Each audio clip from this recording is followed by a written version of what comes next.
Assalamualaikum warahmatullahi wabarakatuh. Waalaikumsalam warahmatullahi wabarakatuh. Bismillahirrahmanirrahim. Alhamdulillahi rabbil alamin. Wassalatu wassalamu ala ashrafil anbiya'i wal mursalin, Sayyidina wa maulana Muhammadin wa ala alihi wa ashabihi al-mujahidin at-tahirin, amma ba'du. Saudara-saudara kaum muslimin seiman dan sekeyakinan yang berbahagia, pada suatu hari seketika sedang berkumpul dengan para sahabat, Rasulullah pernah memberikan peringatan. Beliau bersabda, yushiku an tada'a alaikumul umamu kama tada'al akanatu ala qas'atiha.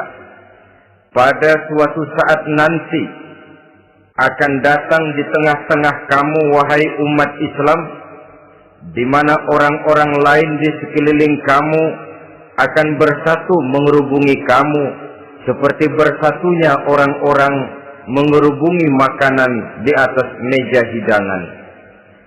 Akan datang satu saat nanti di mana kondisimu dikepung sedemikian rupa, yang barat mau menerkam, yang timur mau menghantam, yang selatan mau menginjak-injak, yang utara pun akan menjelajah. Kondisimu seperti makanan di atas meja hidangan. Sebagian sahabat merasa heran dan terkejut, lalu mereka bertanya, amin qillati nahnu yawma izin ya Rasulullah? Apakah jumlah kami pada waktu itu sedikit ya Rasul? Kami sampai dikepung sedemikian rupa?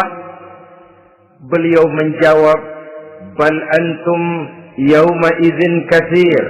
Sama sekali tidak. Kamu tidak sedikit pada saat itu. Bahkan jumlahmu sangat banyak. Kamu adalah mayoritas. Walakinnakum ghusa'un ka ghusa'is sail. Tetapi keadaanmu saat itu persis seperti buih di lautan. Banyak tetapi centang perenang. Banyak tetapi tidak punya daya dan kekuatan. Banyak tapi dipermainkan gelombang lautan, dihempaskan ke tepian pantai tanpa punya makna dan arti. Kondisimu pada saat itu kuantitas yang tanpa kualitas, sehingga orang lain enak saja mengepung kamu. Akidahmu didangkalkan, dibanjiri dengan peradaban dan kebudayaan yang menjauhkan dari agama.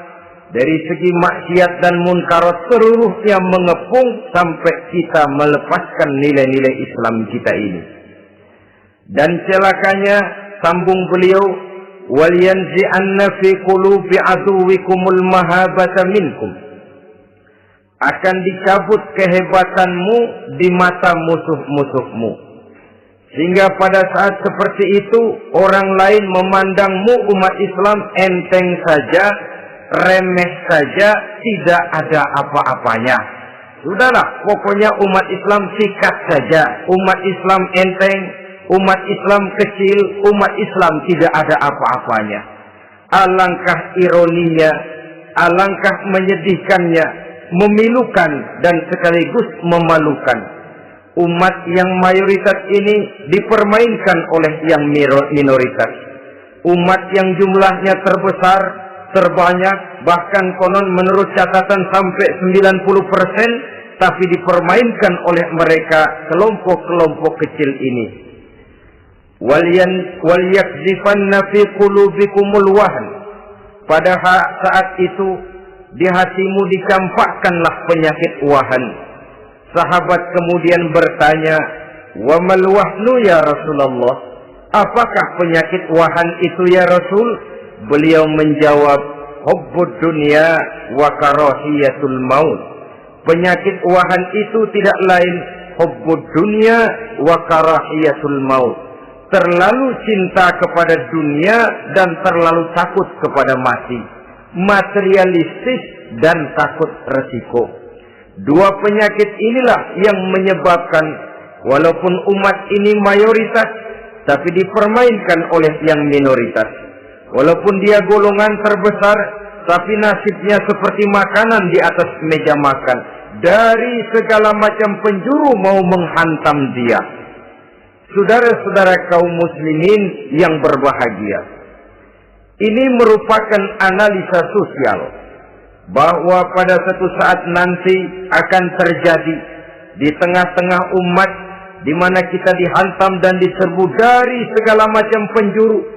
Akidah didangkalkan, peradaban dan kebudayaan dirusak, makanan dan minuman diracuni, pakaian ditelanjangi dan lain sebagainya, sampai kita melepaskan nilai Islam yang kita cintai ini.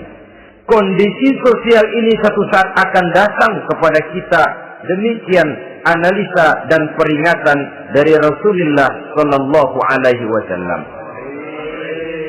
Marilah sekarang kita melihat, adalah benar bahwa di zaman sekarang kita insya Allah tidak akan mengalami perang Badar sehebat yang pernah dialami oleh Rasul dan para sahabatnya.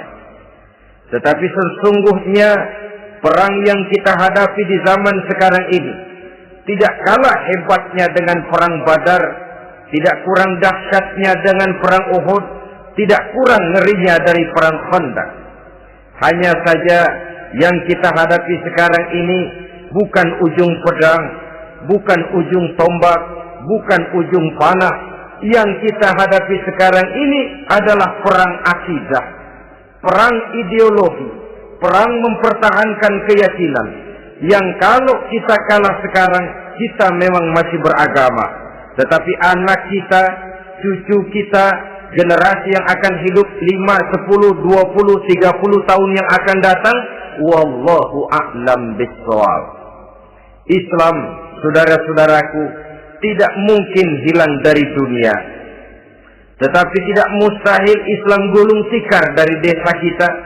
Tidak mustahil Islam gulung tikar dari kampung dan kota kita, jikalau kita tidak menjaganya, jikalau kita tidak memeliharanya, bahkan jikalau kita tidak mewariskannya kepada anak-anak kita, generasi yang akan datang. Marilah kita mengingat sejenak bagaimana Islam di Spanyol yang pernah jaya, pernah mewarnai daratan Eropa, dan yang sekarang hanya sekedar tinggal ceritanya saja. Ini pernah diperingatkan oleh Rasul dalam satu hadis, sayati ala ummati zamanun la yabqal Islam illa ismun wala minal Quran illa rasmun. Akan datang satu masa di tengah umatku di mana pada masa itu Islam ada tapi hanya tinggal sekedar namanya saja, dan Quran pun ada tapi cuma sekedar tinggal tulisannya saja. Apabila kita tidak mewariskan ini kepada generasi yang akan datang, maka serbuan-serbuan dari berbagai macam penjuru dari hari ke hari semakin kita rasakan kehebatannya. Tidak mustahil sejarah Spanyol akan terjadi di desa kita, akan terjadi di kampung kita, akan terjadi di kota kita. Orang Spanyol, kalau mereka cerita kepada anaknya, mereka akan cerita, nak, di sini dulu ada masjid. Kapan Pak? Dulu bener dah. Banyak orang Islam kalau hari Jumat pada sembahyang, kapan itu Pak? Dulu sekali. Sekarang cuma sekedar tinggal ceritanya saja. Bukankah sesuatu yang sangat tidak mustahil apabila kita tidak menjaga dan mewariskan Islam ini kepada generasi yang akan datang, maka serbuan-serbuan akan membawakan hasil yang diinginkan oleh para penyerbu itu tadi. Kita sudah menjadi umat yang mayoritas, tetapi umat yang mayoritas ini menurut Rasul dikepung sedemikian rupa, akidahnya didangkalkan, peradaban dan kebudayaannya ditekan sedemikian rupa, kehidupan sosialnya dibuat individualis, kemudian dari segi pergaulan, pakaian, makanan, minuman dan sebagainya diracuni, sampai dia tidak lagi berpegang teguh kepada agamanya. Dan dikala itu hilang kehebatan umat ini di mata musuh-musuhnya. Orang lain memandang kita ringan saja, enteng saja, satu umat yang sudah kehilangan wibawa. Padahal konon kabarnya kita mayoritas, tapi enak saja dikutak-kutik orang lain. Dan dikala itu di hati kita merajalela penyakit uahan. Penyakit uahan itu apa? Pertama, hubbud dunia, terlalu cinta kepada dunia. Terlalu cinta kepada dunia yang menyebabkan kita lupa akan tanggung jawab dan kewajiban, lupa meneruskan dan mewariskan Islam kepada generasi yang akan datang. Kita berlomba hanya untuk mengejar dunia dan seluruh isinya. Baik dia bernama material, baik dia bernama seksual, baik dia bernama pangkat, jabatan dan kedudukan, berlomba-lomba kita di dalamnya. Sampai tercampaklah penyakit hubbud dunia di dalam hati ini. Berurat dan berakar dunia itu, sulit dan berat kita berpisah daripadanya. Akibatnya kemauan untuk berbuat demi dan atas nama agama sangat sulit terwujud di dalam kehidupan ini. Yang kedua, karahiyatul maut, terlalu takut kepada mati. Baik mati ajal, mati dalam artian yang sebenarnya, baik mati usahanya, baik mati karirnya, baik mati pangkat dan jabatannya. Sehingga dengan demikian akibatnya jatuhlah kita menjadi umat yang kehilangan wibawa di mata orang lain. Saudara-saudara kaum muslimin rahimakumullah, saya katakan tadi, perang yang kita hadapi di zaman sekarang adalah perang akidah. Perang menghadapi peradaban dan kebudayaan yang menghancurkan moral daripada anak-anak kita. Perang menghadapi banjirnya maksiat dan munkarat, yang di tengah-tengah itu, di samping berkewajiban menjaga diri dan keluarga, kita pun juga berkewajiban menjaga anak-anak kita, generasi yang akan datang, mengarahkan dan mendidik mereka sesuai dengan yang dikehendaki oleh Allah Subhanahu wa Ta'ala. Oleh sebab itu, pada pertemuan kali ini yang akan saya bicarakan ialah bagaimana idealnya seorang muslim lebih dahulu memberikan pendidikan kepada anak-anaknya. Di tengah satu situasi dan kondisi di mana serbuan datang silih berganti melanda dan menghantam umat Islam, kemana anak-anak kita ini harus kita arahkan? Karena kita orang tua mempunyai tanggung jawab. Anak adalah amanah.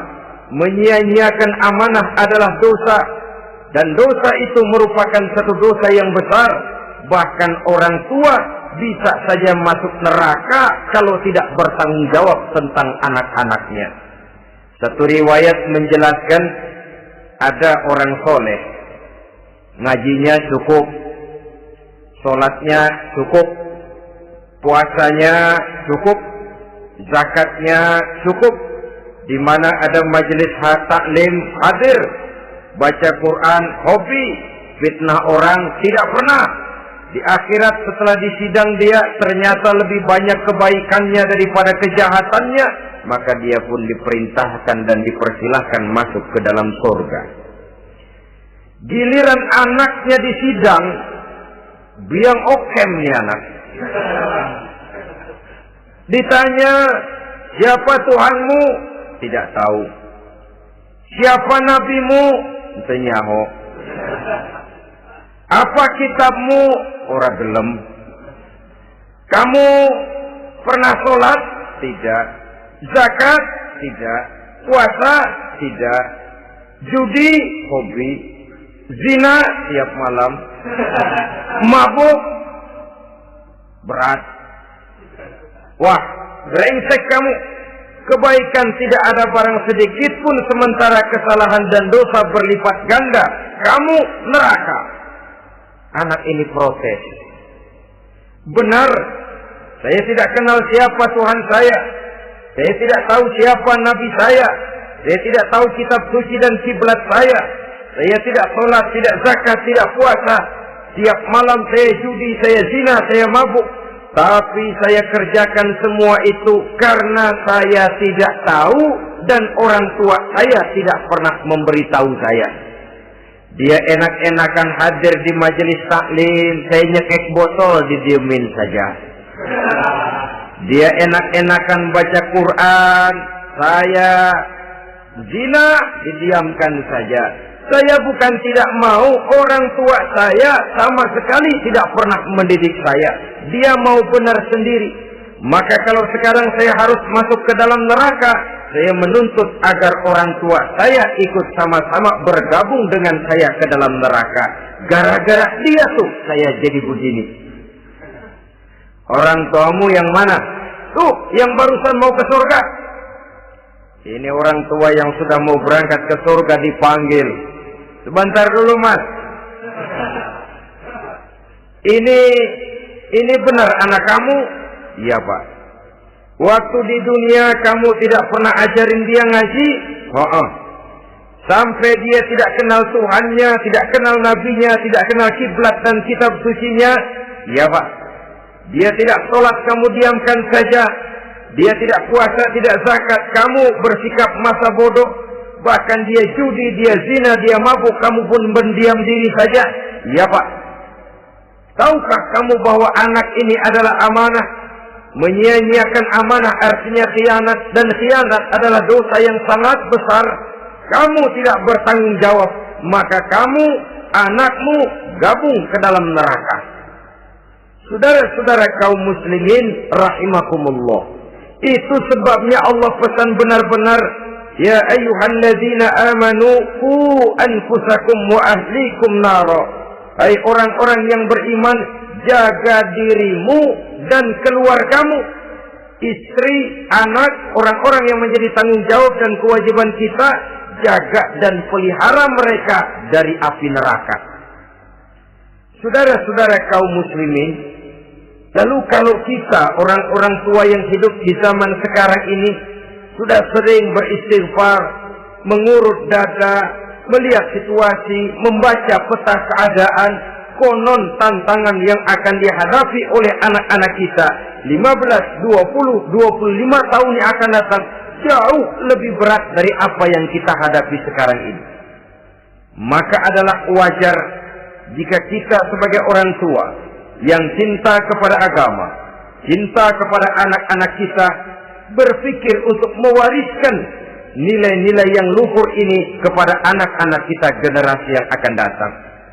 Bagaimana pada mulanya kita harus mendidik mereka? Mari kita telusuri apa yang dicontohkan oleh Al-Quranul Karim. Orang-orang tua bijaksana yang diceritakan dalam Al-Quran, kalau sudah berpikir tentang anak-anaknya generasi yang akan datang, pendidikan pertama yang diberikan kepada anaknya ternyata adalah persoalan akidah. Nabi Ibrahim, pertanyaan yang paling merisaukan beliau buat anak cucunya ialah, ma ta'buduna min ba'di. Saudara bisa lihat surah Al-Baqarah ayat 133. Anak-anakku, kalau pada satu saat nanti aku, ayahmu ini sudah tidak ada lagi, meninggalkan kamu semua, meninggalkan kehidupan dunia ini, ma ta'buduna min ba'di, apa yang akan kamu sembah nak kalau ayah sudah tidak ada lagi? Jikalau ayahmu sekarang masih rajin ke masjid, melakukan rukuk dan sujud, i'tikaf dan membaca Quran, kalau satu saat ayahmu meninggalkan dunia ini, masihkah engkau mau ke dalam masjid? Masihkah engkau rukuk dan sujud? Masihkah engkau i'tikaf? Ma ta'buduna min ba'di, apa yang akan kamu sembah kalau aku ayahmu tidak ada lagi nak? Ditanamkan bukan hanya keyakinan bertauhid, sekaligus juga menyembah kepada Allah yang kita yakinkan dengan tauhid itu tadi. Bukankah berbeda dengan kita kebanyakan orang tua sekarang? Kita tidak pernah berpikir ma ta'buduna min ba'di. Kalau bapak tidak ada, kamu nyembah apa nak? Kita orang tua sekarang pagi-pagi malah berpikir ma ta'kuluna min ba'di. Kalau bapak nggak ada, kamu nanti makan apa nak? Bukan nyembah apa yang kita pertanyakan, bukan nyembah apa yang kita khawatirkan, makan apa nak? Maka yang dicari lalu sekolah-sekolah yang bonafit, yang tidak peduli apakah itu merusak imannya, mematikan akidahnya, menghancurkan keyakinannya. Yang penting ada jaminan hari depan bisa dapat lapangan kerja. Akibatnya berduyun-duyun orang-orang tua muslim menyekolahkan anaknya di sekolah-sekolah yang bukan Islam, yang nyata-nyata membahayakan akidahnya, dididik dengan kultur dan budaya yang bertentangan dengan nilai-nilai agamanya. Bukankah ini berarti merelakan anak untuk dikafirkan?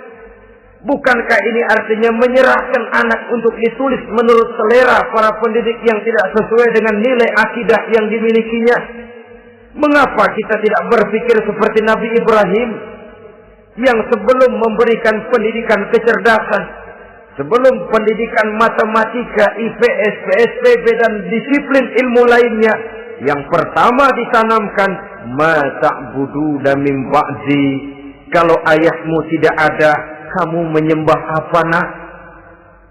Menyembah Allah apa nanti malah menyembah harta? Menyembah Allah apa nanti malah mendewa-dewakan pangkat dan jabatan? Menyembah Allah apa malah nanti menyembah alam? Itu yang dikhawatirkan Nabi Ibrahim kepada generasi yang akan datang. Dan itu saudara-saudara yang seharusnya mengkhawatirkan kita kepada anak-anak kita generasi yang akan datang. Lihatlah serbuan akidah di zaman sekarang ini. Dimanfaatkan kemiskinan kita umat Islam. Diberikan kita tawaran berupa beras, pakaian, obat-obatan, kalau perlu beasiswa, asal bisa melepaskan keislaman kita ini. Bertahap, sedikit demi sedikit, step by step, shibran bi shibrin wa zira'an bi zira'in. Dan harus saya ingatkan, orang di zaman sekarang tidak mungkin menghantam Islam secara frontal. Tidak mungkin menghantam Islam terang-terangan, apalagi mengerahkan satuan militer. Tidak. Orang berhitung bagaimanapun kondisi dan kualitasnya umat Islam, mereka masih punya satu modal penting, fanatisme agama. Kalau ini disulut, api jihad segera berkobar dan hanya maut yang bisa menghentikan orang yang dibakar dengan semangat jihad. Orang tahu itu. Betapa Uni Soviet kedodoran menghadapi mujahidin Afghanistan yang disulut oleh semangat jihad yang berkobar dengan persenjataan yang primitif ketimbang persenjataan Uni Soviet. Entok mereka pantang surut mundur ke belakang. Jadi jangan mimpi bahwa orang mau menghantam Islam ini dengan melarang pengajian, meruntuhkan masjid, menyegel pondok pesantren. Tidak. Melarang orang sholat. Tidak. Kalau perlu masjid diperbanyak, musola diperbesar. Tapi bikin itu masjid seperti museum. Besar, megah, mercusuar. Tapi bikin seperti museum. Tempat orang kagum, tempat orang memuji, tapi sunyi dari nilai-nilai ibadah. Saudara-saudara kaum muslimin, untuk sampai kepada penghantaman akidah, jalan yang paling mudah dirintis sekarang ini secara bertahap dan sistematis memisahkan umat Islam dari Islamnya. Biarkan mereka bernama Muslim. Biarkan di atas kartu penduduknya tertulis agama Islam. Tapi tanamkan budaya-budaya yang menyebabkan cara bergaul mereka, cara berumah tangga mereka, cara bertetangga mereka, sampai kepada cara mereka berpakaian, cara mereka bergaul, cara mereka makan dan minum, cara mereka mendidik dan menyekolahkan anak sama sekali tidak lagi mencerminkan nilai-nilai yang islami. Itu sudah satu usaha yang paling praktis, memisahkan umat Islam dengan Islamnya. Kalau sadarlah kita ke arah ini usaha orang di zaman sekarang, maka yang harus pertama kita tanamkan kepada anak-anak kita, didik mereka dengan jiwa tauhid yang mengkristal di dalam batinnya, meresap sampai ke tulang sumsumnya, yang tidak akan sampai pun nyawa berpisah dari badannya. Akidah itu tidak akan berpisah dari hatinya. Bahkan dia sanggup dengan tegar berkata, lebih baik saya melarat karena mempertahankan iman daripada hidup mewah dengan menjual akidah. Satu khitbah, satu garis kehidupan yang perlu kita wariskan kepada anak-anak kita, generasi yang akan datang. Dahulu ada satu tradisi, saudara-saudara. Kalau anak gadis kita dilamar orang lalu bertanya, anakmu mau ngelamar gadis saya, apa sudah khatam Quran berapa kali? Apa sudah bisa baca kitab macam-macam dan lain sebagainya? Sehingga lahirlah satu kebanggaan. Apapun motifnya, tapi pertanyaan semacam ini zaman sekarang sudah langka. Paling-paling yang ditanya kalau anaknya dilamar orang, anakmu kerja di mana? Gajinya sebulan berapa? Kendaraannya bebek apa soal? Apa-apa? Itu yang kita pertanyakan, berkisar di seputar materi, kerja, job, status sosial, dan lain sebagainya. Perkara bisa baca Quran atau tidak, nomor 18. Perkara sembahyangnya rajin apa tidak, nomor 36. Saudara hadirin, akibatnya terjadi pergeseran nilai. Maka mendidik anak menurut tuntunan Quran adalah seperti yang diberikan contoh oleh Luqmanul Hakim, yang diceritakan dalam surah Luqman mulai ayat 11 dan selanjutnya. Apa pendidikan pertama yang harus kita berikan kepada anak? Pertama, ya bunayya la tusyrik billah. Wahai anakku, jangan sekali-kali engkau menyekutukan Allah. Jaga tauhid, pelihara iman, mantapkan akidah. Ini dasar yang pertama. Belum lagi anak mengenal berbagai macam disiplin ilmu, yang pertama ditanamkan tauhid. Ini yang mendasari kehidupan. Ini yang akan menjadi mewarnai dan menjadi warna dari kepribadian seseorang. Sentuhan jiwa tauhid di dalam diri si anak. Belum lagi sempat dia kenal yang lain. Yang pertama yang kita tanamkan, kita wariskan, kita berikan, la tusyrik billah. Jangan sekali-kali menyekutukan Allah. Nah, kalau ini sudah tertanam, ini sudah merupakan satu fondasi yang kuat. Selebihnya nanti tinggal melihat bakat si anak, kemana dia harus dididiknya. Yang terpenting nilai iman lebih dahulu tanamkan. Dan untuk menghancurkan nilai keimanan, saudara-saudara, saya katakan, ingatkan kepada hadis di awal tadi, dikepung kita dari berbagai macam penjuru agar bisa melepaskan nilai-nilai iman dan keyakinan.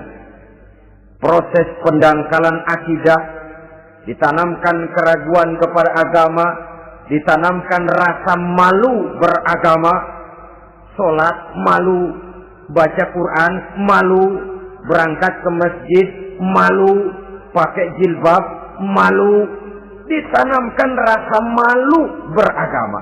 Sehingga bertahap sedikit demi sedikit kita mulai berpisah dengan kehidupan beragama. Ditanamkan hal yang sedemikian rupa dari berbagai macam penjuru. Dihantam akidah, akidah kuat. Dihantam dari segi peradaban dan kebudayaan.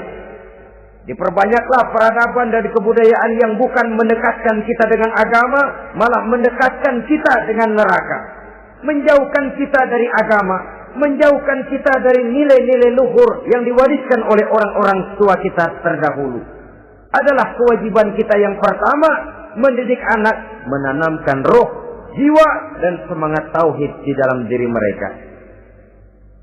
Saudara-saudara kaum muslimin rahimakumullah, kenapa kita lebih dahulukan menanamkan jiwa, roh, dan semangat tauhid ini kepada anak-anak kita? Pertama, kita tidak hanya ingin sekedar mempunyai anak yang pintar, tetapi lebih daripada itu kita pun ingin mempunyai anak yang benar. Segala macam disiplin ilmu, segala macam bentuk penalaran ilmiah dan pengisian intelektualitas manusia mungkin di satu sisi akan membuat dia pintar, tapi di sisi lain belum tentu akan membuat dia benar. Nabi pernah memberikan peringatan, man izdada ilman wa lam yazdad huda lam yazdad minallahi illa bu'da. Orang yang hanya bertambah ilmu pengetahuannya tapi tidak bertambah hidayah dari Allah, tidak makin mantap keimanannya, maka seluruh nilai-nilai ilmunya hanya akan menjauhkan dia dari Allah Subhanahu wa ta'ala. Dan adalah lebih merupakan azab daripada nikmat kalau kita diberikan ilmu pengetahuan yang hanya akan menyebabkan kita semakin jauh dari Allah Subhanahu wa ta'ala. Yang kedua, sesungguhnya roh, jiwa, dan semangat tauhid yang melekat dalam diri anak pada puncaknya akan melahirkan satu disiplin murni yang tumbuh dari dalam dirinya sendiri, di mana si anak dalam kehidupannya merasakan dimanapun dia berada, kemanapun dia pergi, ia selalu merasakan kehadiran Allah dekat dalam hidupnya. Ia sadar sesadar-sadarnya bahwa tidak ada satu perbuatan yang bagaimanapun kecilnya yang bisa disembunyikan dari kekuasaan Allah Subhanahu wa ta'ala. Yang ketiga, dengan penanaman roh, jiwa, dan semangat iman ini, maka diharapkan anak-anak nanti pada pertumbuhannya sanggup mengendalikan hawa nafsunya. Dengan kata lain, bahwa penanaman jiwa tauhid, penanaman roh dan semangat keimanan ini merupakan kondisi dasar yang harus dilakukan sebelum yang lain-lainnya. Kemudian pendidikan kedua yang diberikan oleh Al-Quran melalui contoh dan model dengan Luqmanul Hakim ini, setelah menanamkan tauhid, ditanamkanlah kepada si anak ini rasa hormat kepada orang tuanya. Wa wassaynal insana biwalidayhi, dan kami wasiatkan kepada manusia untuk berbakti kepada ibu bapaknya. Hamalathu ummuhu wahnan ala wahnin, karena ibunya telah mengandungnya dengan kepayahan di atas kepayahan. Maksudnya dengan kepayahan dan kelelahan yang berlipat ganda. Sehingga ketika Rasul ditanyakan orang, "Ya Rasul, siapa yang paling harus saya taati di dunia ini?" Beliau menjawab, "Ibumu." Kemudian, "Siapa lagi ya Rasul?" "Ibumu." Setelah itu, "Siapa lagi ya Rasul?" "Ibumu." Dan kemudian, "Siapa ya Rasul?" "Bapakmu." Ibu, ibu, ibu, bapak. Bahkan al-jannatu tahta aqdamil ummahat, surga berada di bawah telapak kaki ibu. Bagaimana menanamkan rasa hormat kepada orang tua di hati anak? Tentu yang pertama, bagaimana orang tua bisa memberikan keteladanan. Marilah kita sebagai orang-orang tua ini menyadari bahwa sebelum anak kenal sekolah dasar, sebelum anak kenal TK, ibtidaiyah, sanawiyah, sampai kepada perguruan tingginya, yang pertama dia kenal adalah lingkungan rumah tangganya, gurunya adalah ibu bapaknya. Di sini berlakulah apa yang dinamakan keteladanan. Keteladanan jauh lebih berhasil daripada sekedar teori-teori yang muluk. Keteladanan jauh lebih berhasil daripada berbagai macam indoktrinasi dan penataran. Kurangnya keteladanan akan menyebabkan anak mencari pola. Apabila kita orang tua ini tidak bisa memberikan keteladanan yang baik kepada anak-anak kita, maka pada suatu saat anak-anak akan menganggap enteng dan kehilangan wibawa kita sebagai orang tua di mata mereka. Dikala itu akan sangat sulit kita membentuk kepribadian mereka. Bukankah di zaman sekarang ini kita banyak mengalami krisis wibawa, krisis figur? Ada yang karena rapotnya merah melulu, gurunya dikeroyokin. Pak guru pulang sekolah dicegat. Bahkan nyaris ada orang tua pernah dibunuh oleh anaknya sendiri. Dan lain sebagainya, kasus-kasus yang sebenarnya tidak perlu terjadi.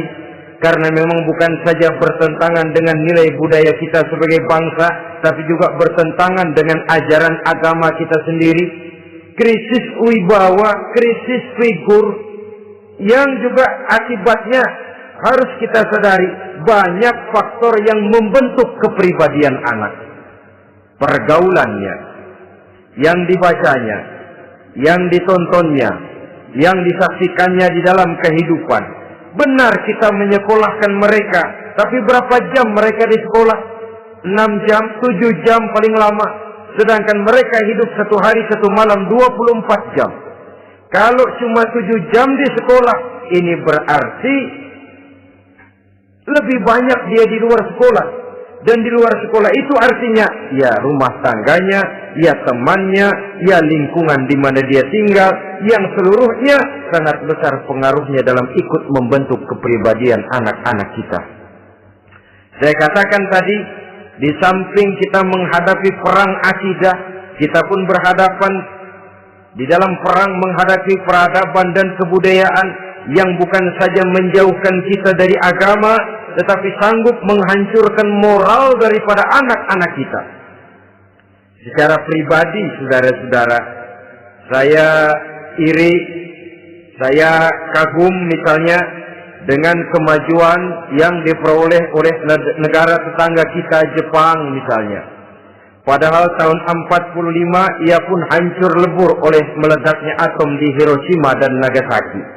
Tapi bagai satu tenaga raksasa kemudian Jepang bangkit menjadi satu negara superpower di Asia.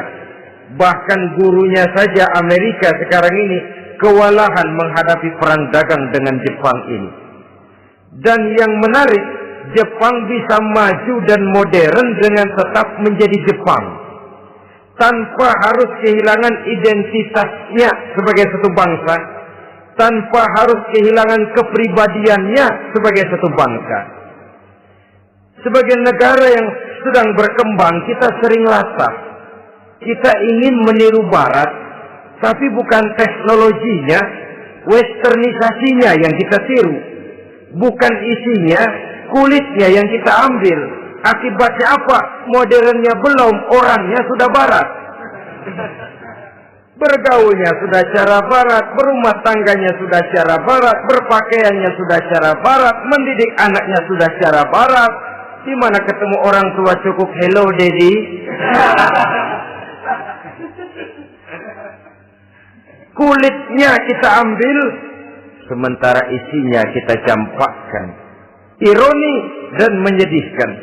Padahal kita sesungguhnya bisa maju dan modern, bisa mengejar segala ketinggalan dan keterbelakangan kita dengan tetap menjaga nilai-nilai luhur budaya kita sebagai satu bangsa, mengambil isinya dan kalau memang tidak perlu lalu mencampakkan kulitnya.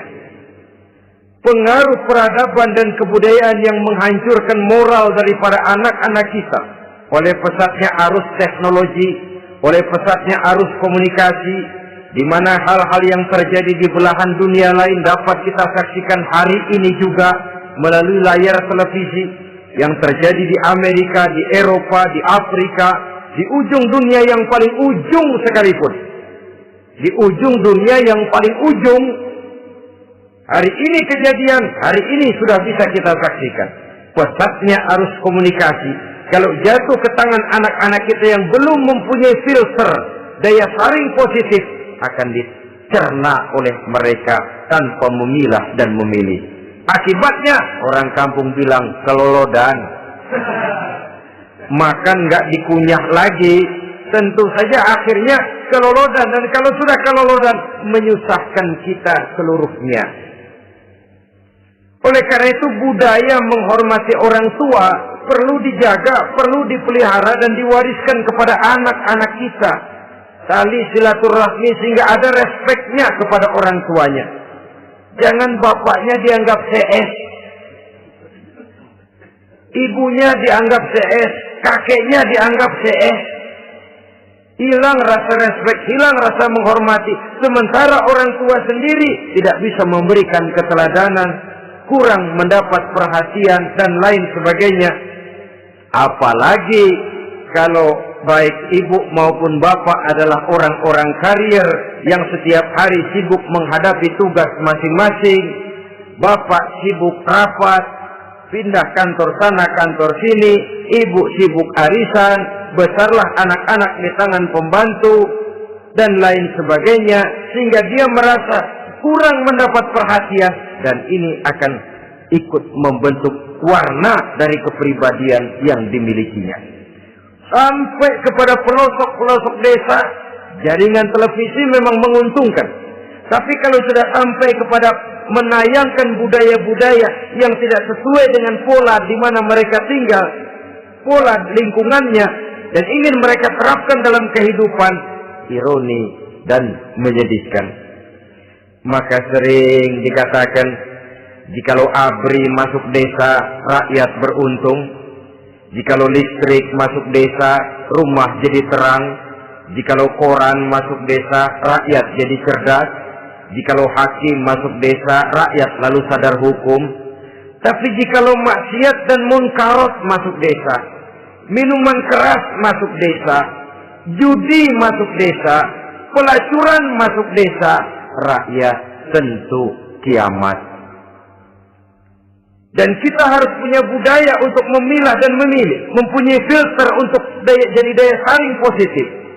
Oleh karena itu, saudara-saudara, tahap kedua setelah menanamkan jiwa tauhid kepada anak, tanamkan rasa hormat kepada orang tuanya.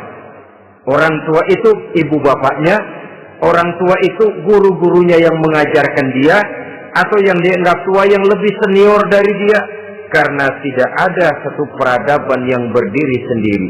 Bagaimanapun maju dan modernnya kita sekarang, tentu merupakan mata rantai yang berkaitan dari generasi terdahulu. Ini yang kedua. Setelah tauhid, berbakti kepada ibu dan bapak. Tidak ada satu kebahagiaan yang bisa ditegakkan di dunia ini tanpa doa, tanpa restu daripada ibu dan bapak. Ini keramat hidup. Doanya dikabul Allah dan kutuknya juga dikabul oleh Allah Subhanahu wa ta'ala. Jadi mendidik anak setelah menanamkan jiwa tauhid, menanamkan rasa hormat dan taat berbakti kepada ibu bapaknya. Itu yang kedua. Kemudian yang ketiga, melalui model Luqman, Quran mendorong kita untuk mendidik anak menanamkan etika otonom. Apa itu?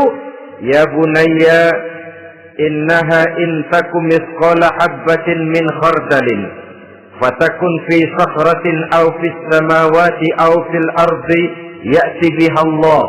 Wahai anakku, sesungguhnya kalau ada satu kebaikan yang kamu kerjakan, kecil, tidak nampak oleh pandangan mata yang zahir, yang kecil itu tersembunyi di puncak langit, di dasar bumi yang paling dalam, atau di tengah batu hitam sekalipun, Allah pasti mengetahuinya dan pasti akan memberikan balasan yang seadil-adilnya. Pendidikan apa ini? Pendidikan moral, menanamkan etika otonom. Nah, kau berbuat baik jangan karena dilihat orang. Kau tidak mau melakukan kejahatan jangan cuma karena ada polisi. Kalau ada polisi kau tidak mau jahat, kucing juga begitu. Coba lihat kucing, taruh ikan asin di piring kaleng, tongkrongin. Aduh, kucing kalem, sopan, tenang. Sedikit kita lengah, habis ikan digarap.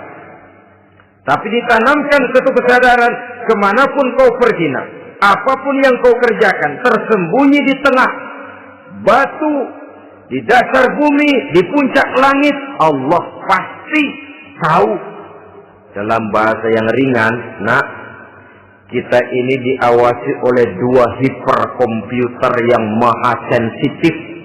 Produksi langit, mereknya Rockheed dan Asid. Itu komputer yang sangat peka dan sensitif. Jangankan kita berbuat, kita berniat baik saja, komputer sudah nyatet sendiri. Inilah yang orang sekarang namakan waskat, nak, pengawasan malaikat. Kalau hidup sudah merasa diawasi oleh malaikat, waskat berhasil. Tapi kalau waskat sudah diawasi malah nekat, itu yang gagal. Atau yang diawasi dan yang mengawasi sama-sama sepakat, nah, itu juga bisa cintai. Saudara-saudara kaum muslimin rahimakumullah. Waskat dalam pengertian kita muslim, bagaimana hidup ini merasakan diawasi oleh malaikat. Intelektualitas yang tinggi sekalipun, IQ yang nilainya plus sekalipun, disiplin ilmu yang bagaimanapun banyak yang memenuhi benak kita, tanpa diiringi oleh etika otonom, orang sering mencari celah dan kesempatan. Mencari celah dan kesempatan. Tapi kalau sudah merasa, kemanapun saya pergi, dimanapun saya berada, kebaikan bagaimanapun sekecilnya saya lakukan, toh Allah pasti akan memberikan balasan. In khairan wa khairun, wa in syarran fa syarrun. Jikalau baik, baik balasan yang kita terima. Jikalau jahat, jahat kejahatan yang kita terima. Kalau sudah ke arah ini kita berpikir, maka sesungguhnya kalau kita berbuat baik kepada orang lain, hakikatnya kita sudah berbuat baik kepada diri kita sendiri. Lalu tidak ada merasa rugi berbuat baik kepada orang. Karena manakala dia melakukan kebaikan kepada orang lain, artinya dia sudah berbuat baik untuk dirinya sendiri. Jadi setelah tauhid, kemudian berbakti kepada ibu bapak, yang ketiga baru pendidikan tentang akhlak, tentang moral.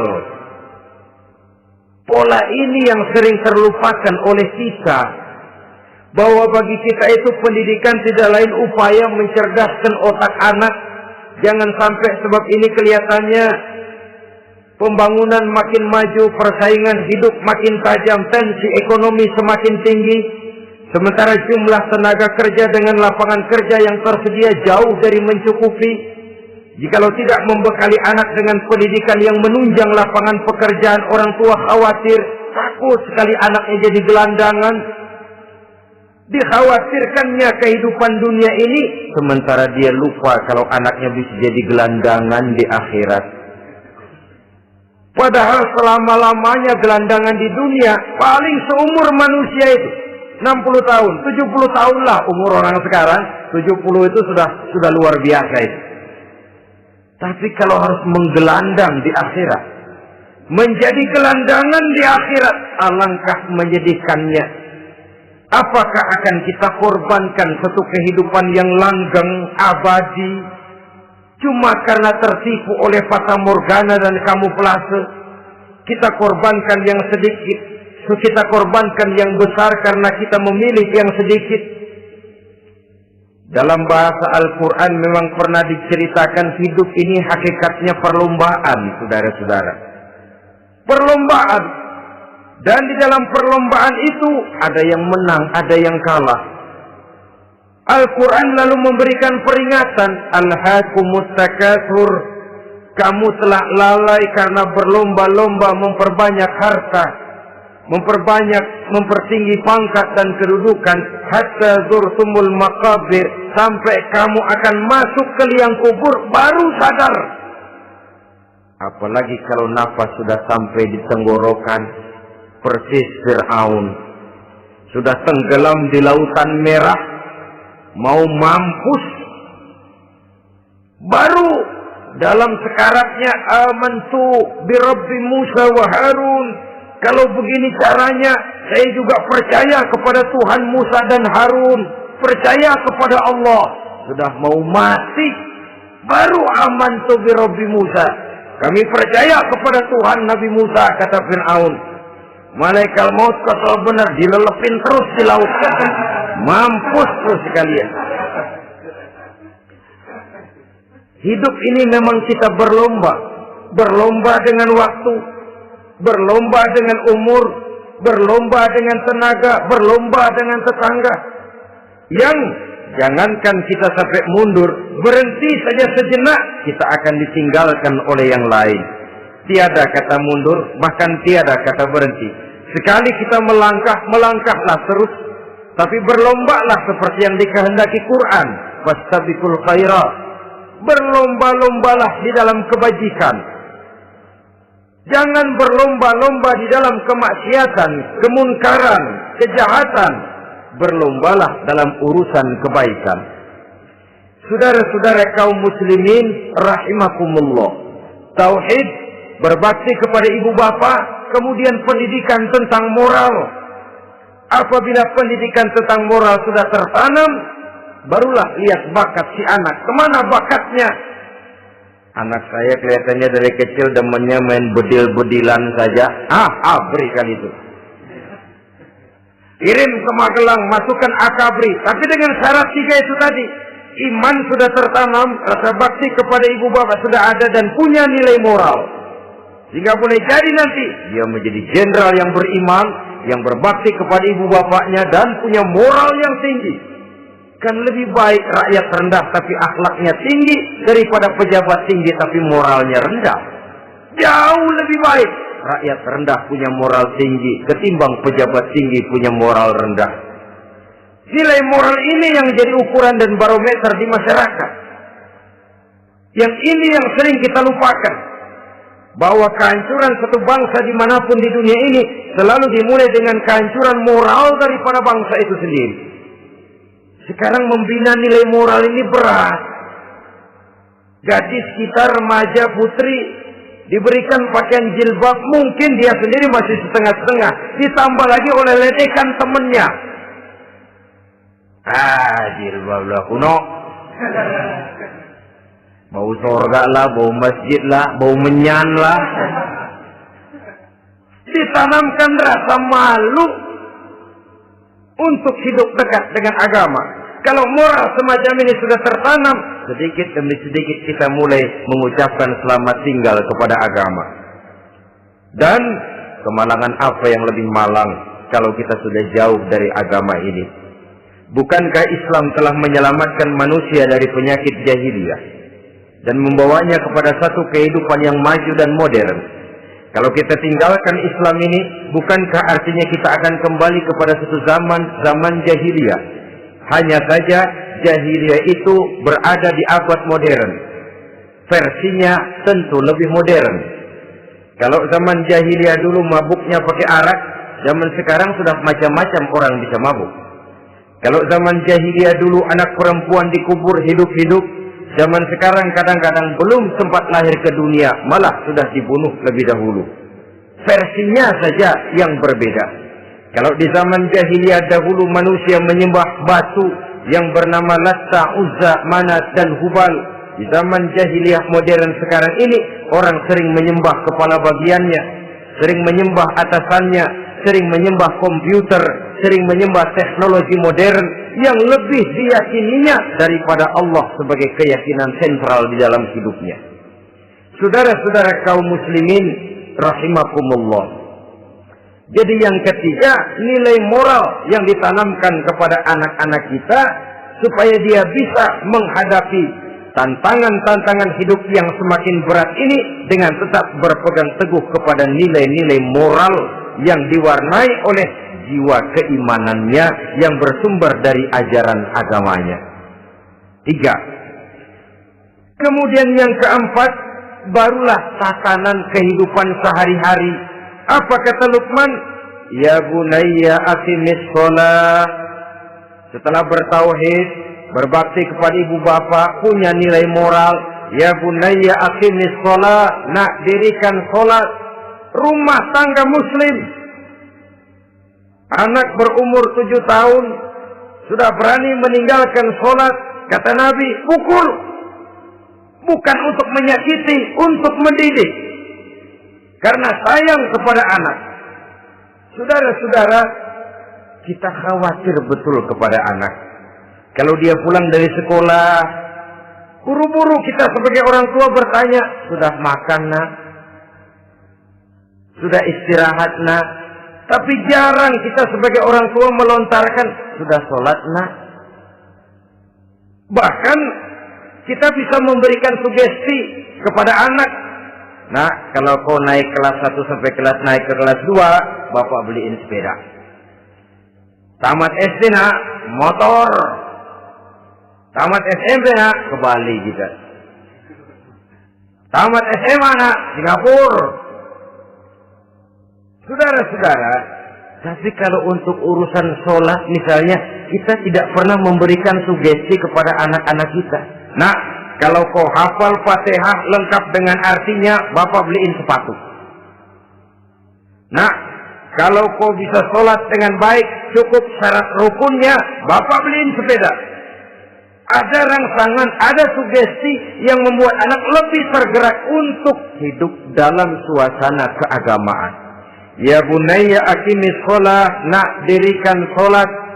Sebab ini sandaran vertikal yang paling langsung antara manusia dengan Tuhannya.